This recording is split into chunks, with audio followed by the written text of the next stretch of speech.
అది అబద్ధం కాదు సండ్రా.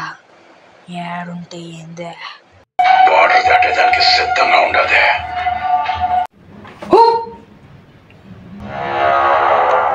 చెప్తాండ కదా అది సందనం కాదని. ఎక్కడం లేదా నీ తలకాయకే?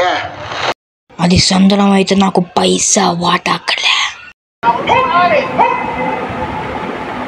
సరుకేడుండో చెప్తే షిక్ అవుట్స్లో చెప్పినట్టే. ఓన్ ప్లాన్ కూడా అదే. మన నోట్తో చెప్పించడానికి కథలు పడుతున్నాడు సార్ నా కొడుకు. అన్నా ఇంక ఈ రేంజ్కి వచ్చినాక కూడా ప్రతి వారిని నమ్మించాలంటే కష్టం అన్న. వ్యాపారాల్లో నిజాలు ఉండవు, నమ్మకాలే ఉంటాయి. నమ్మితేనే జరుగుద్ది ఏదైనా. నేను ఇది ఎర్ర సొక్క అంటే ఇది ఎర్ర సొక్క అని నమ్మాలా? రే కేశవ, ఏం సొక్కరా ఇది? ఎర్ర సొక్క మచ్చా, ఇదే వ్యాపారం అంటే.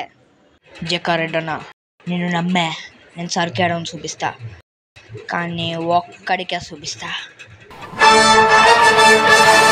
రే కేశవ, వేసుకున్న ఎర్ర సొక్క నమ్మిన వాళ్ళు ఫోన్ చేయమను, నేను పోతా ఉన్నాను.